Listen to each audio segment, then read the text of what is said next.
Hey, it's Drew. And I just recorded a really interesting episode with Mark Floisand, the CMO of Coveo, which is a company that helps big businesses customize their content in real time. And we talked about the big brand idea that they have, which I think one is, as you know, anybody's listening to the show, it takes courage to have one big brand idea, particularly one that's unique. They have that. Two, it wasn't a matter of just saying it, they lived it. I think you're going to enjoy this episode. Have a listen.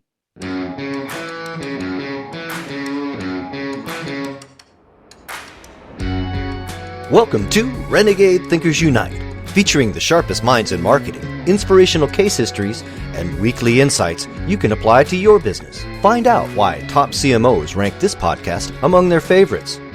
Now, here's your host, Chief Marketing Renegade, Drew Nizer.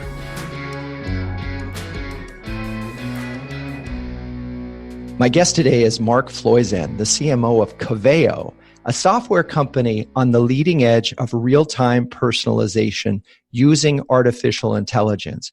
Before I tell you more about Mark, I want to just give you a quick flavor of why this is so interesting and important right now. I've had a number of CMOs say to me, the biggest problem we have is personalization at scale.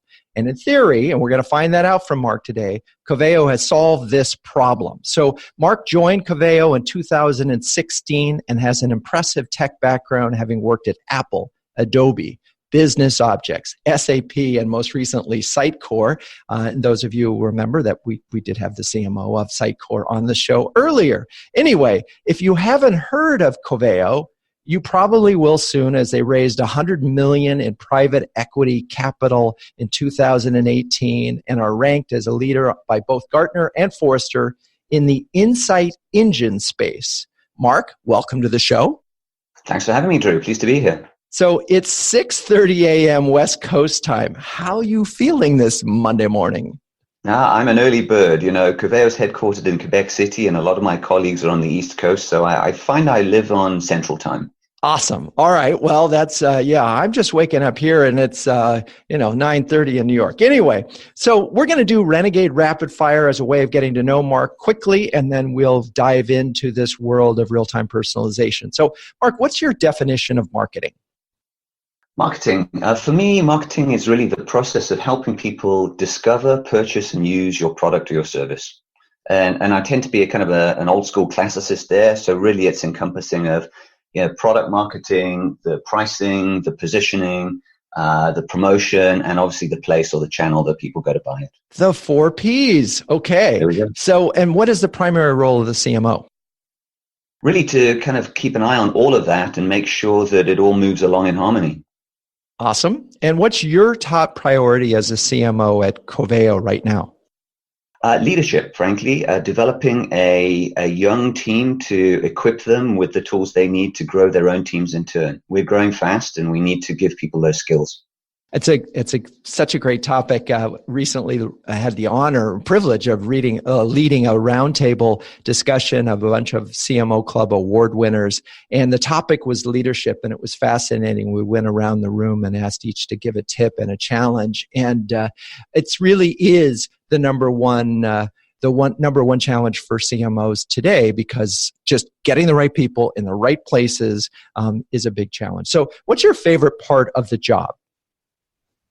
Seeing people develop. I talk to my team about, from a leadership style, I think of coaching and cheering as those things going hand in hand. And I find the more that I coach, the more I can cheer. And those two things are what really get me out of bed in the morning. There you go. So, all right. And what is your least favorite part of the job? The irony of it is the reciprocal of that, which is if I've tried to coach and it hasn't worked, I'm not cheering yet, then sometimes I have to direct. And that gets a bit more pointed. And if that doesn't work, then I have to do it myself. And that last D is, that's not good news. Yeah, that really is. By the time you get there, you really have a problem. And it's having the patience to teach someone, to do the job. One of the points that really stuck with me from one of the CMOs was when anybody comes into you with a problem, they force themselves to ask 3 questions. I thought that was genius. because by doing that, you force that individual to solve the problem. And if they know that you're going to be asking them the 3 questions, they may be that much more prepared. Anyway, that was a tip from somebody else. Here we go. What is your proudest moment as a marketer? Wow, proudest moment as a marketer, probably back in the day of getting, from a Coveo point of view, seeing us come in the leadership position in the first Gartner Magic Quadrant for Insight Engines. That was an absolute highlight. Perhaps prior to that, I ran a direct commerce business at Adobe, and we crossed a $200 million revenue mark in our second year. So that was a high. Those are 2 ones that spring to mind. Awesome. Yeah. And I want to get back to that. We'll circle back on the getting that Gartner thing. In fact, we're right here now. Let's just talk about that real quickly. So a lot of people don't understand the role that a CMO might play in working with analysts and also creating, in this case, was Insight Engines a new category for Gartner to analyze? Yeah, it's a good point, Drew. So to the second question, it was a new category that they named, but there was a predecessor, which really was the area of enterprise search. And what Gartner had basically said was, look, search has been around a long time. In fact, it's a very mature category, and that the world has moved on. And so they really reclassified it and abolished the enterprise search insight engine, replaced it with enterprise search. They abolished the enterprise search Magic Quadrant, replaced it with the Insight Engines Magic Quadrant, because they were looking to recognize the fact that the market, their customers, their clients are expecting things like more predictive suggestions, recommendations, rather than kind of the old school of people having to go and find information themselves in more traditional search. For those of you at home, this is Netflix saying, people who like this particular show will like that particular show. It's predictive analytics at scale, and that's one of the things that we're going to be talking about. So what about the first part of the question in terms of what your role in helping get the Coveo in front of Gartner and so forth? Is that part of your process? Absolutely. And so analyst relations for me, and I guess for CMOs generally, is a very important part of the mix. The analysts are really seen as trusted advisors by their own subscribers. They spend probably 90% of their time talking to their clients, not to us as vendors. That's really the minimum of their time. And so they have the ear of their subscriber customers, and really our role is to help educate them about where we fit into the ecosystem, what problems we believe we solve. They'll reach their own conclusions, but for sure, if we're not talking to them and helping inform them as to what we've got and showing them, they will not necessarily be able to cast that advice back to their customers in turn. So they really are very much at the top of the funnel in terms of awareness. And they are the ultimate influencer. So, okay. Is there a moment that you can think of in your marketing career that took all the courage you could muster? Yeah. So, long story short, we, in a prior company, were running on an e-commerce platform that our CFO deemed was end of life. And he had a strategic direction to use a different vendor's product. And I basically put together a business case that showed how it would cost us $24 million in lost bookings if we went that direction, and presented it to him in the face of adversity. We ran an experiment which unfortunately showed that trend would happen, and eventually got the decision reversed 180 degrees to go in a completely different direction. But it was one of those, look, I can't do this, my job's on the line, and here's why. Interesting. And what that sort of speaks to is these software decisions that folks are making are really, really important, and the ramifications of those decisions have huge ripple effects. So that's an interesting part of it. What do you think that, and I'm springing this one on you, it's not on my Renegade Thinkers Usual list, but what do you think is the one thing that you do better than most of your peers? I listen. Love it. I listen because you learn so much more when you actively listen to what people are telling you. And even this this interview process for me is a little strange because I'm listening to you and rather than wanting to share, if you like. That's funny. And, it's so episode 100, what happened to have my father on the show. I thought it'd be a fun idea. He's 92 and I got to keep cool. But one of the things that he talked about, and this goes back to Lincoln on Leadership, he was just, even though he's a great storyteller and loved to tell a story, he was also a phenomenal listener. And anyway, my dad talked about that skill. And it's funny because he just happens to be one of those people who gets other people to talk. It is a skill. It is something that you really have to work on because, and I think with CMOs in particular, because you'll come up with the answer. You've done this. You've worked on all these at all these great companies. You know the answer. But if you don't ask good questions and you don't listen, it's one chief, a lot of Indians, and not very many happy people.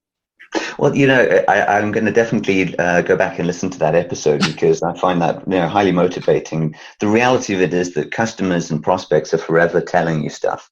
And so if you can figure out how to hear them, actively hear them, you can put it to work. Awesome. All right. Last question in Renegade Rapid Fire, because we've not been rapid fire, but that's my fault, not yours. Will machines ever be able to do your job? Parts of it. And those parts that I really don't want to do anyway. Which parts? Well, anyone that had worked with me would be the first, would probably say that, repetition is not a strong point for me. Routine is not a strong point. And there are many algorithmic ways that stuff can be taken care of and free me up to do other things. Yes, exactly. And anything that in repetition is really where they see all these sort of robotic aids helping folks be more efficient. All right. With that, we're going to take a break. And when we come back, we're going to dive into Coveo and how they market their brand. And then finally, we'll get to what you all want to learn about, which is using artificial intelligence for real-time personalization. So stay with us. You've been listening to another great interview on Renegade Thinkers Unite with Drew Neiser. But the value doesn't end there. As a listener, you can download a free ebook from Drew, Renegade Thinkers, interviews with 11 trailblazing CMOs any business can learn from. Top marketing thought leaders and proven executives from Time Warner, American Express, and Chico's, and others. Get your free copy at renegadethinkersunite.com/ebook. For listeners only at renegadethinkersunite.com/ebook. Okay, we're back, and my guest is Mark Floisand, who is the CMO of Coveo. We just finished Renegade Rapid Fire. I didn't ask you one question, and I'm sort of curious. Do you have an app, a favorite productivity app that you're using right now? Slack. Okay. The whole company runs on it. It's open on my screen as we see it, and it has proved invaluable in team collaboration. Got it. All right. So let's talk about how you've just raised, or earlier this year, you raised $100 million. And I know a lot of marketers listening will be sort of salivating about what that means. Talk a little bit about your approach to marketing Coveo. Sure. So those two things are linked. The desire to reach people, to broaden the awareness of Coveo, and really bring more businesses, enterprises into our marketing funnel is always tempered by the reality that you can't go and acquire customers at any price, even though you may have a lot of money in the bank and investor support to go spend it. So we're always really looking at how do we as cost effectively reach the target audience that we know we can differentiate to, and in a perfect world, not market to folks that are simply not our target. I mean, that sounds trite, but the irony of it is that there is now enough both technology and sophisticated media capability to really cherry pick and start to target those enterprises that you're really aiming at. And so the answer there, a lot of marketers are turning to ABM. In your case, you're working with very large companies. I would imagine that ABM and you have 100, 300, 500 prospects. They're pretty clear who would be able to use your service.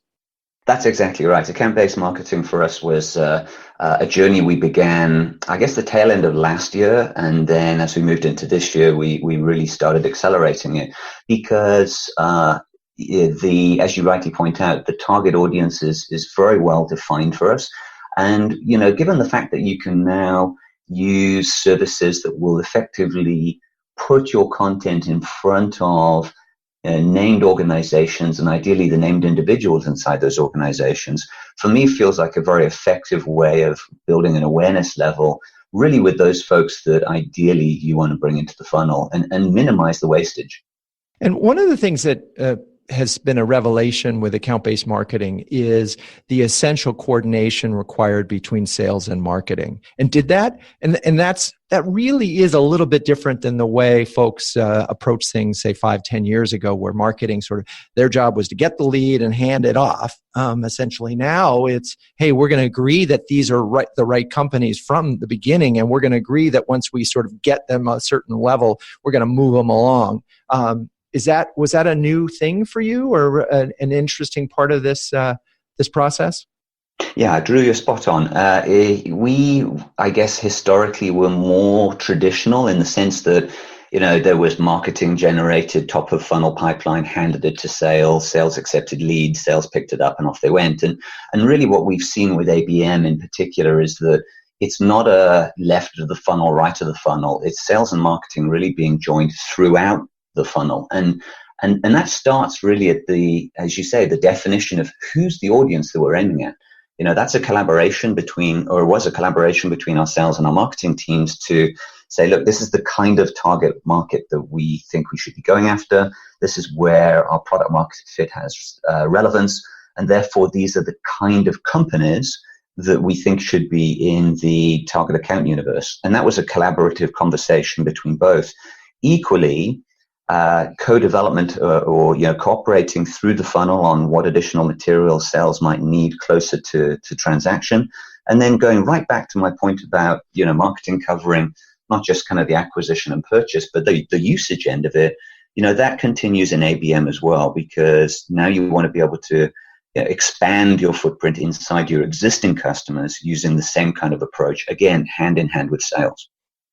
That's really interesting. And I've had a couple of folks, Peter Isaacson from Demandbase and John Miller from Engagio, and they had slightly different takes on what ABM meant. But in the conversation with John Miller, what intrigued me was this was about not just digital marketing, getting the right person and calling, but a lot of it was putting packages on the target's desk. I mean, these high impact direct mail pieces, which is something I love. Can you talk a little bit about your ABM program and what you're doing that makes it sort of interesting? Yeah, sure. We firstly took the approach of just segmenting who we needed to do very specific one-to-one, high-value acquisition presentations to versus maybe, one to a few and then one to many, because we realized that we don't necessarily have to do completely individualized acquisition for absolutely every contact. There is some degree of, ironically, homogeneity that you can still bring a little further down the funnel. But for those very specific high-touch, top of funnel reaches to those few named individuals, we found that, for example, when you put together a physical delivery of something that is going to appeal to them, we saw a lift in terms of registration for events to the point that we were getting about 1 in 5 actually show up, which is about 10 times more than a traditional email approach. Yeah, that's amazing. And John Miller talked a lot about this. Because you have such a well-defined target, who these individuals are, you can design something that has pretty strong appeal and get these incredible response rates. So it seems expensive in the sense that these high-impact direct mail people. I mean, these kits it takes a lot of time to put these together, to get the list right, to get the individual's name, to follow up. There's FedEx integration, so you'll find out that this package arrived, the salesperson calls, all that happens, but the results can be phenomenal. And it's interesting, in your case, the object is to get them to an event, at which point you can do a more detailed conversation. Because this is not the kind of thing, this is not me going on Allbirds and deciding to buy their red summer sneakers. This is a big decision. Which is really interesting. So it's a long conversation. Now, I noticed that you started using the language, and you did this in a LinkedIn post. It's time to make business personal. Those words, make business personal, are on your landing page of the website. Talk about that theme and how that theme permeates your marketing. Is that just a moment in time, or is that something bigger in terms of messaging? Yeah, that's a good point. We adopted it as a tagline about 18 months ago, and it really speaks to the fact that enterprises today are having to face the reality that the people that they're trying to do business with are just so much more digitally capable and have had their own expectations raised substantially because they're consumers in a digital age. And so, the kind of personal, as you mentioned, Netflix as an example, the kind of personal recommendations that we as consumers get in our daily lives, we now bring to the office. I expect a highly personalized set of interactions really as a business buyer in the same way that I would expect them as a consumer. And so to respond to that, really helping organizations think through what it means to make their business more personal and engaging with their consumers, not because it's nice to do, but because they have to do it. Interesting. So I really like this idea of make business personal. And I think we're going to take a quick break, and then we're going to come back and dive into that a little bit more detail. Stay with us. Hey, it's Drew. I have a question for you, the audience. How good is your content? We all believe in content marketing, but is your content good enough for you to share it with the CEO and want him to share it with his peers? Is it good enough for your salespeople to share with their prospects? Heck, is it good enough for you to share it with your mom? If the answer to all of those questions was no, well, it's not that good, and you're also celebrating things like National Donut Day, it's probably a good idea to do a content audit. And I know just the person to help you out with that. Text content audit to 917-679-8852. That's actually my cell phone. And we can talk about how to get your content to be world class and do all the things that you know it should be able to do. So you can text content audit to 917-679-8852. And let's figure out together how to get your content to cut through. Okay, we're back, and my guest is Mark Floisand, and who is the CMO of Coveo, a massive personalization engine, if you will. And we were talking about this language, make business personal, as a tagline. And one of the things that sort of is interesting to me about this notion of mass personalization or personalization at scale is that there is a risk that the message, a big idea like make business personal, can break apart as we try to customize to a particular target. Have you, with your marketing, been able to sort of say everything relates back to making it personal and make that sort of permeate the all of your marketing activities? I would say we're never going to be as uniquely personal in absolutely everything we do as I ideally would like. For us, it's an aspirational bar that I think every organization will probably strain to achieve. It's an ideal, and it's an expression of where we think organizations should go. In practice, what you're constantly doing is using as much information as you have access to make the best guess at what is going to be most statistically likely to be more relevant to each individual.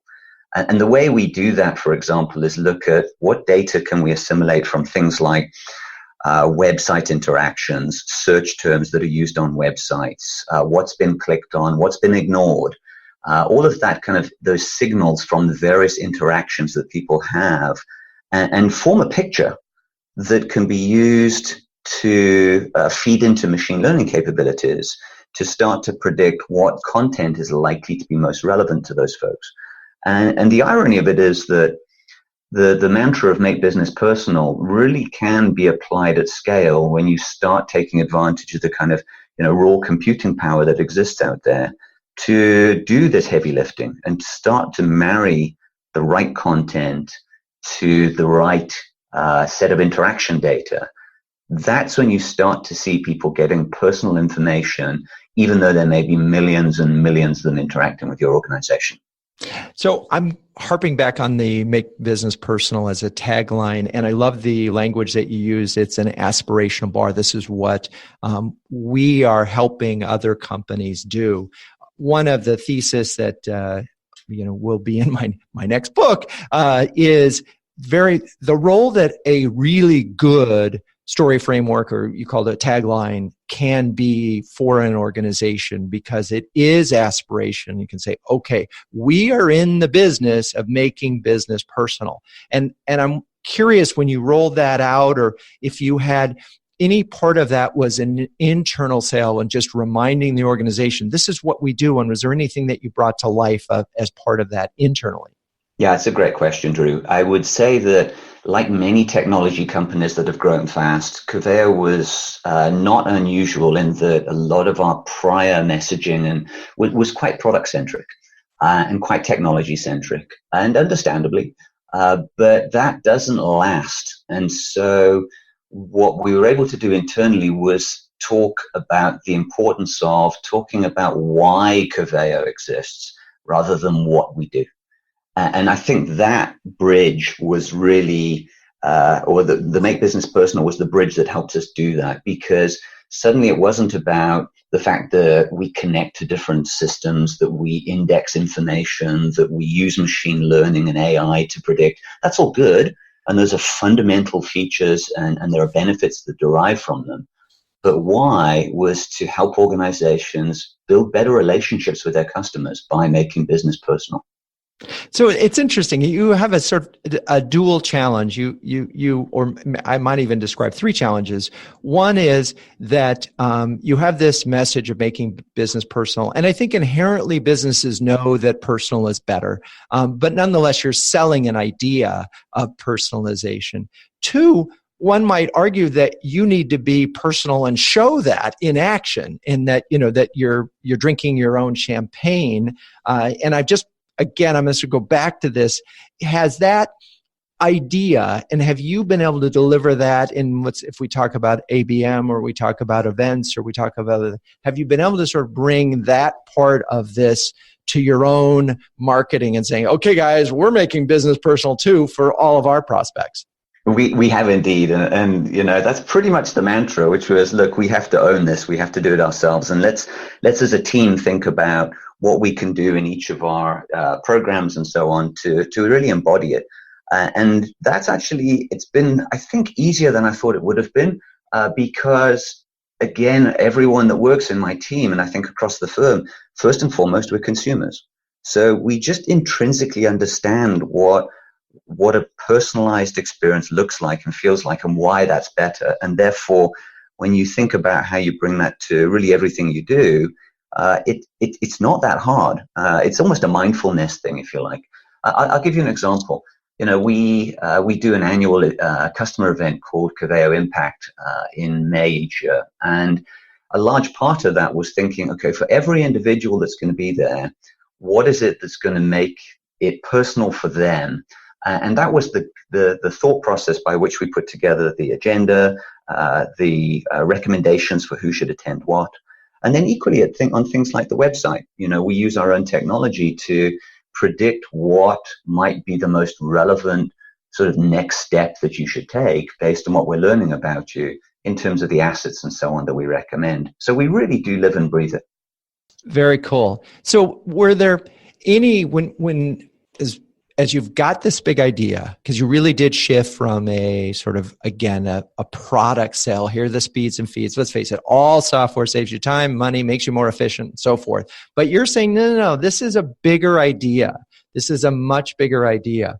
Were there any sort of lessons learned from as you sort of pivoted from we'll call it speeds and feeds company to a purpose-driven company? And what you really learned from that experience? I guess one of the things that has helped us is recognizing that the more you can position an organization against the real goals that your target customers have and the personal goals that they are trying to solve, the more relevant you become. And what I mean by that is, instead of, for example, thinking, how does this technology, help improve a website? Or how does this technology help, improve an e-commerce store? Instead, thinking about what is the CEO of that organization on point to worry about? What they care about is growth. They care about keeping customers satisfied, and they care about having a thriving organization that they're presiding over, where employees are learning and growing. Well, those are very different things, because now you're talking about the personal attributes of a firm and the interactions that they have with other real people. So now helping an organization grow by making more relevant recommendations to their prospective customers, or helping them expand their lifetime value with their existing customers by giving them the most relevant information that's pertinent to them and only them, or helping employees in a workplace really become more proficient and happier in their roles by assisting them with the stuff that they really, really need to do their jobs better. That's all about making business personal, and it's so much less about the technology under the hood. So as we sort of wrap this thing up, I can't help but ask a question that's on a lot of people's mind, this issue of trust and data. And there is a point with personalization where it moves from, God, that's so helpful, to, God, that's creepy. And I wonder how you advise your companies, and even as you're using that technology, to sort of walk that fine line. Firstly, never use any information that you have not told customers expressly what you're going to do with it. So the GDPR, for all the press that it gets, I think is a very strong thing, because it's brought a degree of governance and scrutiny to organizations about ensuring that they have their data house in order. Don't do anything that surprises your customers in a negative way. Err on the side of engaging with people in that almost that classic sort of Seth Godin permission marketing approach back in the day of, as I learn more about you, I will offer you something in return. I'm never going to, over startle you by knowing too much if I take that approach. Very cool. And it all makes sense. And it's so funny, because I do have to admit that when GDPR first came out, I sort of went, okay, well, that's not relevant to us because we're only doing business in the US. And now have come to realize what a gift that has been for US marketers who paid attention and recognize you can take the lead on building trust by following these rules. And that if you don't, the risks are pretty high. But the opportunity is even greater, is that all marketing is about is building trust with customers. And it doesn't take much to break that trust. So this is an area of, when we talk about personalization, that you really do need to be smart about using data that you have. Now, at the same time, the good news is, if you do personalization right, you're really actually helping. You are providing a service to your prospects and customers, because they're getting to the information they need faster. That's exactly right, Drew. And I think one of the things that should guide people when they think about this is, most individuals are not interacting with a company for the sake of interacting with them. They're there to get something done. That might be to buy something, to find out the answer to how this gizmo works that I'm using. Whatever it is, they're there for an outcome. They're there for a result. And so the sooner you can get them to the answer they need and let them get on with their day, the better that interaction was for them. And that's really where I think personalization can play a huge part. Predicting and anticipating what you're most likely to need next, getting it to you and helping you along the way. And it's conceivable, and I'm going to sort of press this as we wrap up the show, that this level of personalization doesn't mean necessarily that you're parting ways with your big brand idea, right? I mean, these two things, this is not necessarily an or, personalization or consistency, that these can be an and? Absolutely should be an and. In fact, think of it as every interaction I have with a brand is really a step either in favor of my perception of that brand or one that detracts from it. And as you point out, if I'm, for example, presented with something that startles me, that may detract from the brand value. It doesn't mean I'm going to hate them, but I might think a little less of them if they've done something squirrely with my data. That's the same with every single interaction. So the more relevant the content, the more relevant the recommendations, the more enamored I am with that brand over time. And you only have to look at organizations, and I know, Amazon's quoted left, right, and center, but for the folks that interact with Amazon and see UPS show up at the door every single day, they're doing something right about anticipating what you need, recommending it, and helping you get on with your day.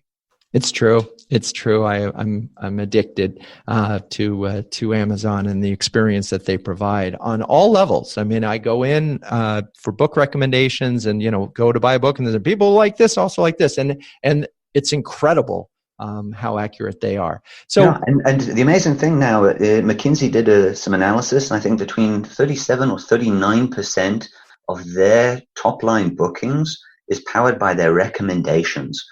Them suggesting other stuff to you, and we know how big they are.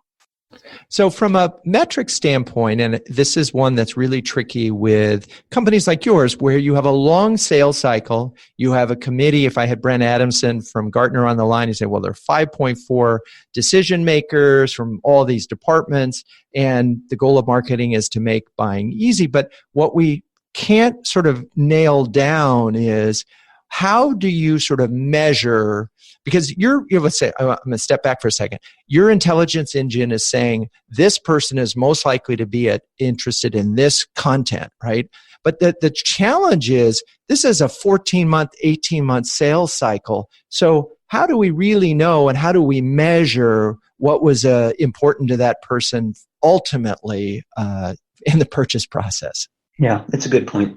So the guys at Gartner have also said that, in fact, I guess it was CEB Gartner, or CEB that was acquired by Gartner. They measured the fact that like 2/3 of a B2B buyer's journey takes place before they actually contact the company they intend to buy from. 2/3. And so from a marketer's point of view, the reality we face is, how do you inject yourself into that research and discovery phase that they're undergoing when you don't know that they're actually even shopping for you. And I think that's one of the things that content marketing and more recently ABM, targeted placement has helped, is putting information in front of folks way earlier in the funnel before you actually know that they are even actively looking at you.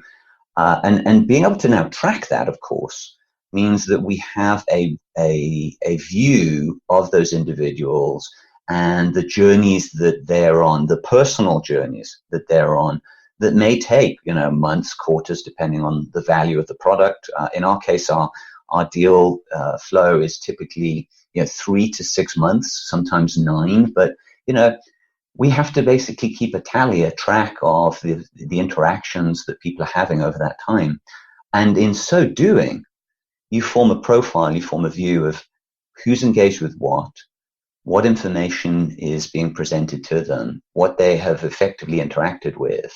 And all of this interaction data feeds into our machine learning capability to continue to improve the recommendations of what they should see next. And that you can't do by hand. So the fundamental essence of using AI capabilities like machine learning to really take a long view of handling and recommending this content to each person is fundamentally what we do. And it's obviously working because I saw in the stats, both if you look at your head count's growing 20, 30% and reported at least that your sales are growing very, very quickly. So congrats to you. Yeah, thank you. So, all right. Well, I'm going to attempt to wrap this up. And Mark, thank you so much for being on the show. Really, really interesting conversation. Thank you. Drew, thanks for having me. It's been a pleasure. So a couple of things that I'm just going to draw to your attention, folks. Hang on with me for a second. There's a big idea here. There's a big idea that Coveo is putting forth, which is making business personal. It is fundamental to what they do. I would argue that all of us need to make business personal. So there was this clear reason why that required the company to reorient. Second thing that Mark talked about is it's important to sort of live it, not just say it. That's true. My old friend Ben Franklin would say, well done is better than well said. You need to make it real. So if you have a big promise, which can hold all your marketing together, you still have an opportunity to make it real. Technology can play a brilliant part in all of this, and particularly if you're a big company where you can integrate Coveo into or some kind of artificial intelligence into your content engine to serve up the right folks, right content to the right people at the right time, you certainly will gain a competitive advantage. And that's what we're here for at Renegade Thinkers Unite. So to all my listeners, thank you so much for listening. And please be sure to recommend the show to a friend. Always appreciate that. If you have a thought on a great guest for the show, feel free to email me. You can find me at dnizer@renegade.com.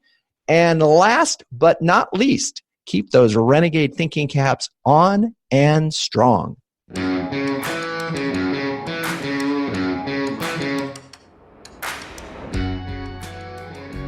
This has been Renegade Thinkers Unite, but it doesn't end there. Just go to renegadethinkersunite.com for more and subscribe to the show. That way, you'll never miss an episode. We'll talk with you next time on Renegade Thinkers Unite.